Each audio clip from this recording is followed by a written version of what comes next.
of course, we're looking at where we stand right now and where everyone else does as well. But like I've said before, I think that can be a little bit daunting to look at the big picture and how many games we have left and this many points we need. We're going to try to break it down into smaller increments with our group and focus on, everybody says one game at a time, but we're going to try to break it down into smaller increments and something for our guys to have in front of them. And it's a little bit more, gives them an opportunity to see things in a smaller scale as opposed to bigger picture. Do you foresee Marshawn being back on the team at the lineup tomorrow? I do. Yeah, I foresee him being back in the lineup tomorrow. Yeah, and Swayman will be playing tomorrow night. What'd you think of the game last night? I don't think it disappointed. I thought it was a really good hockey game. I didn't go to the game. I watched it on TV, but certainly lived up to the hype that that it created before the game. It's, you get two elite teams like that, and you expect it to be a close game like it was, and that's really what it came down to. It could have went either way, I thought. Canadian had some good Canada had some good opportunities. Looked like the U.S. had some good opportunities in overtime. I just thought it was a real good hockey game. Really good for the game itself as far as drawing attention to the game from maybe people that necessarily don't watch hockey as much as the more noted hockey fan, I guess, per se. But it was very entertaining. It certainly didn't disappoint, like I said. You guys got to be without Charlie, and it looks like you have this for a bit now. I know it's opportunity for other guys, but can it also, is it a challenge to not let these guys get discouraged, considering the short amount of time that you have here? I don't think it's a challenge to making sure they don't get discouraged. We've played without Lindy for, I think, since the middle of November, I think it's been. And then with Charlie, right before he came back from his injury, I think he missed 7 games at that point. And, we held our own. Certainly going to be a challenge without them in the lineup. But I think that it's just an opportunity, like you said, Steve, for everyone to really step up on the back end. Whoever's in whatever game it is, it's an opportunity for some defensemen to grab some more minutes, some more responsibility. And I've said this before, we're not looking for players to change their game. We want them to continue to play the game that they have, the game that they're capable of playing. And it's incumbent upon all of us, again, like I said this the other day too, to make sure that we're all doing our job. We all have to be, but not just the defensemen. The forwards also have to realize, okay, we have to be a little bit more disciplined in certain areas. What have you discovered about Callahan's game and the opportunities that he's had? I've seen good things from Callie. I think, one thing that comes to mind when I watch him play is he defends. He's got a purpose to his game as far as how he defends. He's pretty good. Like today, we were working on the power play. I liked his penalty killing today. I thought he did a good job with his stick positioning. His pressure reads were good. So maybe an opportunity when he's in to grab more time on the penalty kill as well, alleviate some of the pressure off some. Well, he's going to have to now, especially with Charlie being out now and Lindy not available right now. So. But I think there's a predictability factor there with Callie. You kind of know what you get. I think the one thing that he's going to continue to work on in this league is being able to handle pressure. When you're getting forechecked or coming out of our defensive zone, the ability to make those plays under pressure in this league is difficult. So that's just something that he's going to keep working on. Is there any update on either of those guys? No, nothing, no updates, no. McAvoy status, is he week to week? No update? Yeah, I don't have a timeline on Charlie. Obviously, it was good to see him. He was out yesterday from the hospital. He was at the game, so that was obviously really good to see. But no, there's nothing new to report there. It's been a lot of late nights these last 2 weeks, so I feel like I'm getting used to it, and it was pretty nice to stay in hockey shape and condition.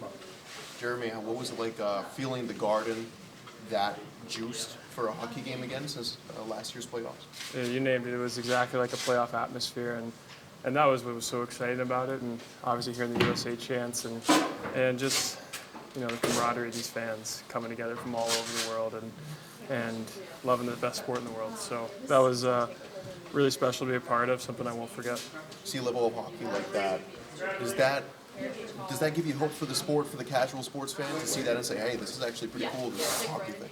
I do. I think in this event they couldn't have done it any better. And just the hype around it, seeing how many people were tuning in and really seeing the sport that we play and having a real appreciation for it. I can't be more excited for the NHL, hockey, and obviously the fans around the world watching our sport. So it was an incredible event to be a part of, and I'm excited for many more to come. What was it like for you just getting to know some of those guys maybe on that team that you didn't know so well from around the league?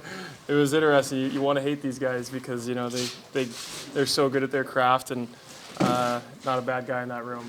Really special to create the bonds and the brothership through the 2 weeks that we had, and just knowing that we're all going for the same goal, and that was a championship. So putting the USA sweater on, we're all brothers in there, and that was something that I'll take away from that, and we'll definitely have great relationships for the rest of our lives. What do you think that tournament kind of build some momentum for Team USA, especially going into the Olympics next year?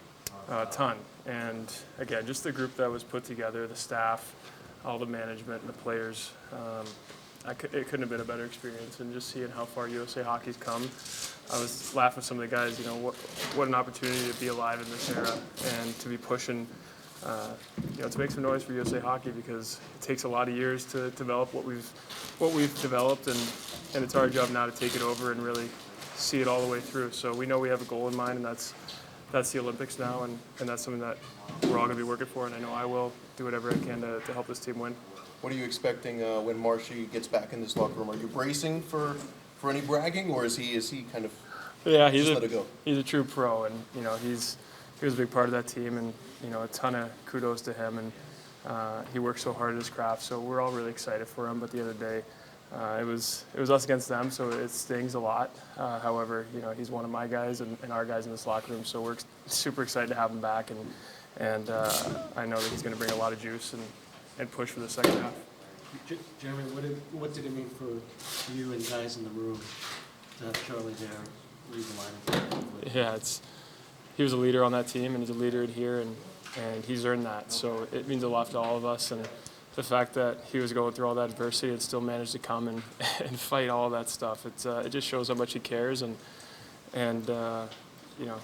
he wanted to be out there as bad as all of us. So a ton of credit goes to him for battling through and coming in and helping his team. So I can't wait to have him back.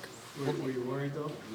To be in the hospital with an infection, that's no joke. What was the mood like around the team? Of course, you don't want anyone to go down and to have a serious health scare like that. It's even more, precautionary. So we wanted him to be healthy and safe first and foremost, and then get him back on the ice as soon as possible. So we're super happy that the Boston medical staff took care of him, and I got to see him last night and talk to him. It seems like he's on the up and up, so we're excited to get him back. What kind of motivation do these 2 weeks put? What kind of chip on your shoulder do these 2 weeks put on you to say, hey, the next time we get Team USA together, I want to be in between those pipes? You named it.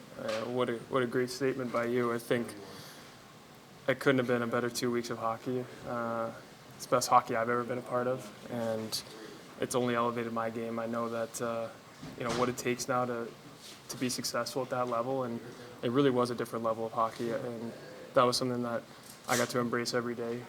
Just not taking a single shot off in practice and understanding the game flow and how good these other players are that we're playing and what it takes to win. So a ton of motivation has gone into my pocket, and I know what I need to do to be successful and be in that net. What did it mean for you to have an event that big, be right here in Boston? It was everything. I mean, I couldn't have said two better cities to host it with Montreal and Boston, but to end it in Boston, especially with the USA chance going and everything, it couldn't have been a better hockey city to really host the first Four Nations tournament. And I know that we'll be able to host many more in the future. So good job, Boston.